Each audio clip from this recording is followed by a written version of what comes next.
Et si Issa Chiroma venait à battre Paul Biya à son propre jeu?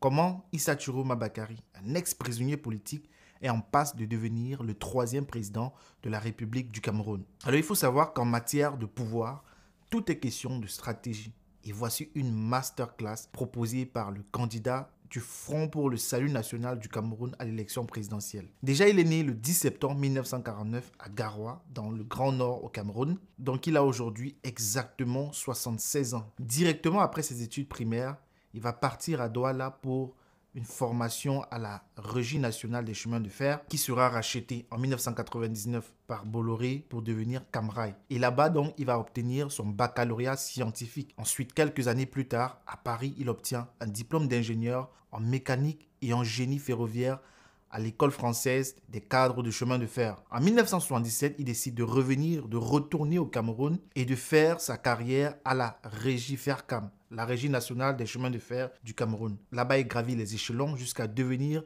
directeur adjoint des transports. Et en 1984, 2 ans juste après la démission de l'ancien président de la République, Amadou Ahidjo, il est parmi les personnes qui sont soupçonnées de tentative de coup d'État contre Paul Biya. Il est donc arrêté, emprisonné. Il va passer 6 ans en prison sans jugement. Dans les années 1990, après sa libération, lorsque le vent du multipartisme souffle au Cameroun, il s'engage en politique au sein de l'UNDP, le parti d'un certain Bello Bouba Maïgari. Issa Chiroma va donc devenir, en 1992, député du parti à l'Assemblée nationale au Cameroun. Et la même année, il est remarqué par Paul Biya, qui le nomme ministre des Transports dans le gouvernement Achidi Achou, ce qui lui vaut tout simplement d'être exclu du parti UNDP. Issa Chiroma Bakary a compris qu'après les élections qui viennent de s'achever, du moins l'ancien UNC devenu RDPC, n'est plus proche de perdre une élection présidentielle en terre camerounaise.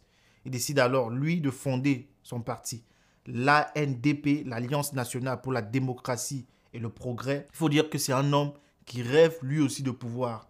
Il sait qu'il faut être prêt quand le moment sera venu, mais surtout qu'il faut être patient et ne pas se précipiter. Donc en 2007, passe à la vitesse supérieure en fondant le FSNC, le Front pour le Salut National du Cameroun. Les mots choisis pour le parti politique sont forts. Si en 1995, il était question de démocratie et de progrès, en 2007, il est question de sauver le Cameroun. Et c'est lui le sauveur, du moins son parti politique. Il est cependant très prudent et ne veut surtout pas se précipiter et brûler les étapes. En 2009, il revient donc dans le gouvernement comme ministre de la Communication et porte-parole du régime, où il devient l'un des plus fervents défenseurs du président de la République, Paul Biya. Il faut dire ici que le système a décidé d'humilier le petit prétentieux qui entendait s'ériger en sauveur et un bon stratège. Il encaisse ce énième coup à la figure. Il est finalement plus ou moins récompensé de son travail parce qu'il sera nommé ensuite ministre de l'Emploi et de la Formation professionnelle. Alors en juin de cette année, lorsque des rumeurs de division au sein du parti au pouvoir